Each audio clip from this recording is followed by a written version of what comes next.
Tradisi palang pintu pada masyarakat Betawi muncul dari kebiasaan orang Betawi di mana bila ada laki-laki yang hendak meminang perempuan, maka diwajibkan melumpuhkan jagoan di kampung calon istrinya atau saudara-saudaranya.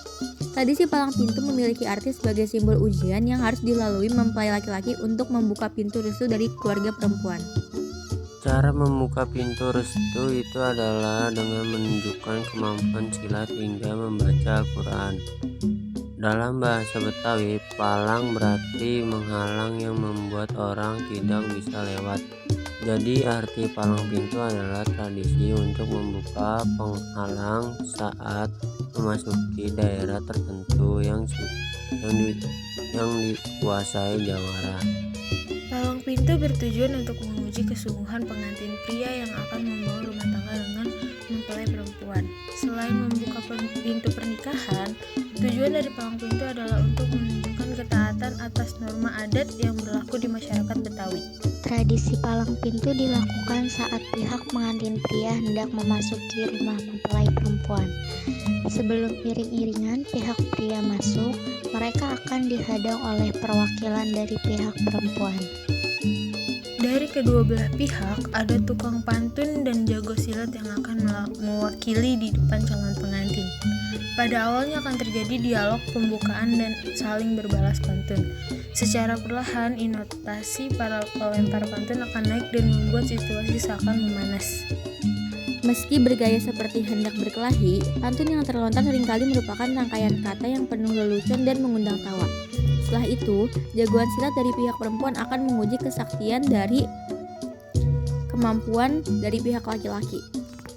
Adu ilmu silat pun terjadi yang akan dimenangkan oleh pihak pengantin laki-laki mengalahkan lawan dari pihak perempuan. Inilah yang dianggap sebagai menjatuhkan penghalang yang membuat namanya menjadi palang pintu. Palang pintu itu adalah budaya dalam etnis Betawi ketika acara pernikahan. Dalam etnis Betawi itu ada satu bagian dalam serangkaian acara dalam acara pernikahan itu, yaitu palang pintu. Biasanya palang pintu itu disertakan dalam rombongan mempelai pria.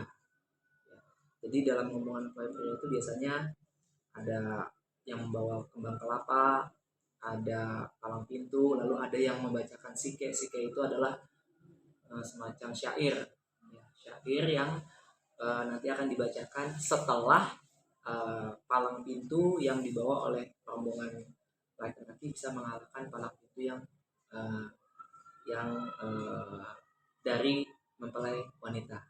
Jadi palang pintu di sini adalah mereka saling beradu kemampuan bela diri silat, pencak silat. Nah seperti itu palang pintu. Biasanya dalam rombongan ini palang pintu yang laki-laki itu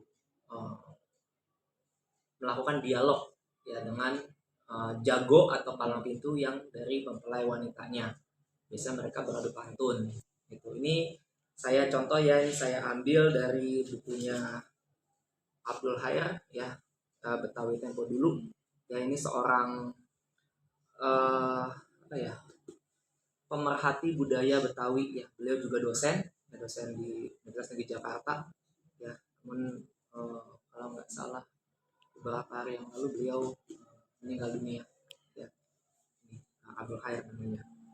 Ini saya di sini ada percakapannya ya, percakapan dialog palang pintunya. Oke, saya langsung aja saya singkat. Nah, di dalam dialog itu biasanya mereka gunakan pantun, saling berbalas pantun. Lalu di situ juga ada mereka saling beradu seni bela diri pencak silat. Dan memang sih di situ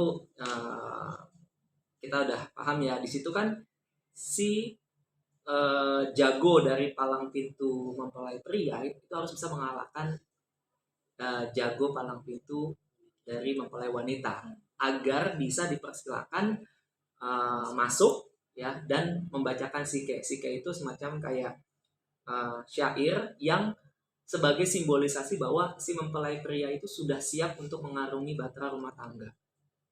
Misalkan contoh ya, di situ dikatakan bahwa si mempelai pria itu sudah bisa mengaji misalkan.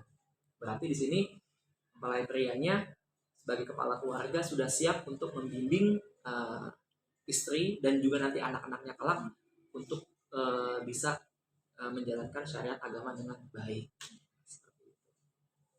Lagi nih Pak, apakah palang pintu dapat mengurangi kenakalan remaja yang sekarang tuh lagi rame-rame ya? Nah, ini. Jadi palang pintu itu bukan sekedar hanya kemampuan bela diri. Ya. Di situ terdapat nilai luhur ya, nilai luhur kesatria. Kesatria di sini bukan berarti bahwa saya jago maka saya harus sok jago, saya harus serba unggul, bukan. Namun sebenarnya kan dalam palang pintu itu kan dasarnya adalah pencaksilat.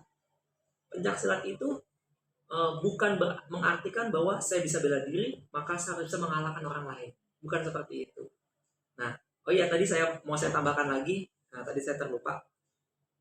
Palang pintu di sini mensimbolisasikan juga ya bahwa si mempelai laki-laki ya ini juga menguasai bela diri yang berguna untuk melindungi keluarganya. Keluarganya kelak ya, nanti dia punya anak, punya keturunan gitu, intinya di situ. Jadi di sini apakah bisa digunakan untuk mencegah kenakalan remaja? Sebenarnya bisa. Karena apa? Dengan dasarnya pencaksilat tadi, jika memang pencaksilat itu dijadikan sebagai pedoman hidup, ya, itu dia punya nilai luhur yang kesatria. Itu bukan kesatria, itu adalah dia berani membela kebenaran, berani membela keadilan. Gitu. Jadi bukan malah menyebabkan onar atau menyebabkan masalah yang merugikan orang lain. Malah sebaliknya.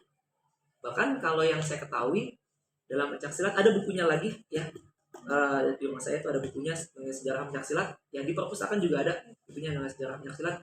Di situ ada, bahkan di dalam pencaksilat itu ada identik dengan selain bela diri, namun juga di situ ada sholawat, di situ ada termasuk syahadat, ya karena memang pencaksilat itu biasanya identik dengan agama Islam. Nah, seperti itu. Ya berarti di sini kalau diartikan adalah palang pintu yang didasari dari pencaksilat itu punya nilai luhur yang baik. Dan jika itu diterapkan dalam kehidupan sehari-hari, itu akan menjauhkan generasi muda atau pemuda itu dari hal-hal yang negatif.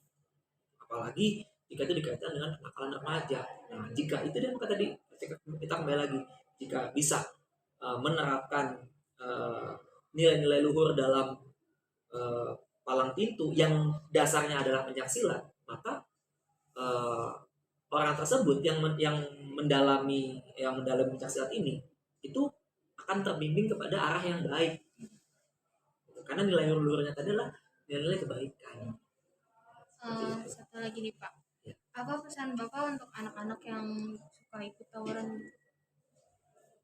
Yang pertama, yang pasti tawuran itu merugikan diri sendiri dan juga orang lain.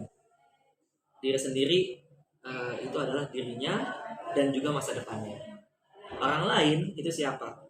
Bisa adalah orang tua, bisa mungkin juga saudara kalau dia punya saudara kandung, dan bisa juga orang yang menjadi korban yang dia lukai. Ya.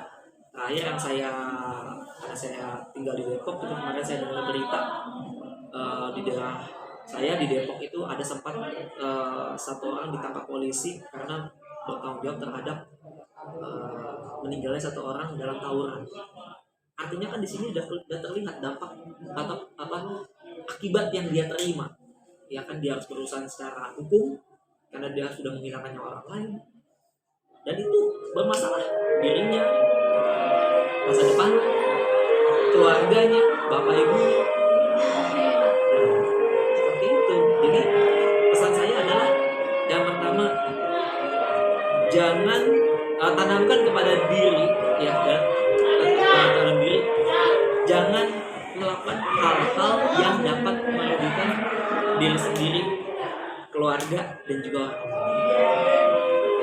Karena Mungkin dia hanya senang sesaat, namun ingat, hidup itu nggak cuma hari ini. Kita mungkin masih punya besok, kita masih punya minggu depan. Memang sih usia kita nggak ada yang tahu, tapi kan namanya manusia itu punya masa depan. Tidak ada tawuran itu yang membuat untung atau yang membuat derajat keluarga itu naik. Nggak ada. Tawuran di mana coba? Nggak ada. Tapi sebaliknya, dia membuat malu keluarga, membuat diri sendiri akhirnya tadi berurusan sama hukum, ya kan? Nah itu akhirnya masa depan kita jadi ya bukannya cerah, malah sebaliknya. Jadi pesan saya adalah hindari tawuran.